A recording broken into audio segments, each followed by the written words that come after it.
Hashem pays for it anyway. But Shabbat, not so sure. I'll keep half a Shabbat. Hashem should be happy I kept half a Shabbat. Wasting seed? Nah, that's not for me. That's for people that are machmirim. That's tzaddikim. I'm not at that level. Watching my eyes? That's for Rav Ovadia, Rav Steinman. Yeah, Gdolei Adol. They watch their eyes. Not for me. You pick and choose.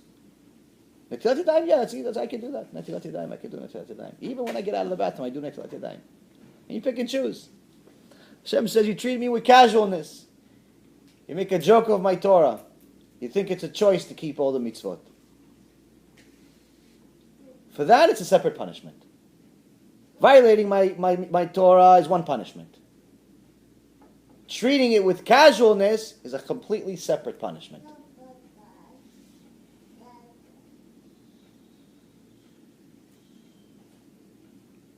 But now, what's the chidush? He kept saying, "Ve'alachtem eimi keri." Keri, for anyone that's learned a little bit of Gemara, also knows that it has another meaning. If we go to Sefer Devarim, Deuteronomy, chapter 23, verse 10, כי תצא מחנה על אויביך ונשמרת מכל דבר רע, כי יהיה בך איש אשר לא יהיה טהור מקרה לילה ויצא אל מחוץ למחנה, לא יבוא אל תוך המחנה. והיה לפנות ערב ירחץ במים, וכבוא השמש יבוא אל תוך המחנה. When the camp goes out against your enemies, you shall guard against anything evil. If there will be among you a man who will not be clean because of nocturnal occurrence, he shall go outside the camp, he shall not enter the midst of the camp. When it will be toward evening, he shall immerse himself in the water, meaning going into the mikveh, and when the sun sets, he may enter the midst of the camp.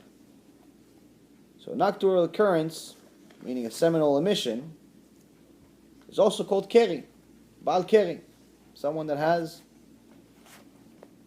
a waste seed, but unintentionally. In street language, they call it having a wet dream. In the Gemara, Masechet Avodah Zarah, talks about this verse, page 20b. Tanu Rabbanan, the rabbi is taught in the Bereta. V'nishmarta mikol davar ra, which is this verse we just talked about, which meant, and you shall beware of anything evil. Shelo ya'acher adam bayom v'yavo lidei tum'ah balayla. This teaches that a person should not think immoral thoughts by day and come thereby to tum'ah at night. When the Gemara is mentioning davar ra, evil, it's not talking about, think about bad things happening in the world. Maybe there's going to be a war. Maybe I'm going to lose all my money in the stock market. Maybe my wife's cheating on me or is going to leave me. Maybe my husband hates me. Maybe my kids are going to fail at school. No. They're not talking about davar ra like that.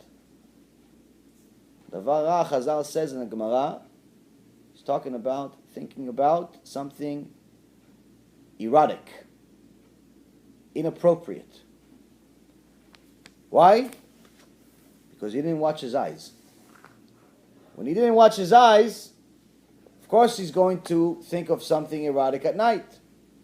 So much so that the Shulchan Aruch says,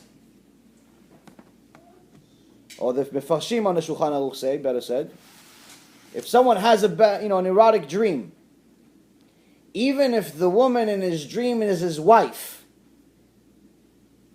he wakes up out of the dream and he wants to be with his wife. Halacha, not allowed. Until he cools down. And he doesn't have those thoughts anymore, then he can do what he wants. Then he's a normal person again. Why? Because if he commits relations with his wife at that moment that he's still hot from the dream, Hashem merachem, what can happen to the child? The child can have partial control by shedim, by demons. Why? Because they contributed to making the child.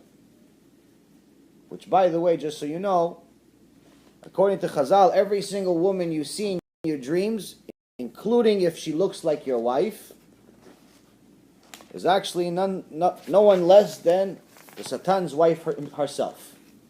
That's her job. Our job is to take your seed and create a bunch of soldiers to torture you in this world and the next. So when you give her that seed, you're creating an enemy for yourself.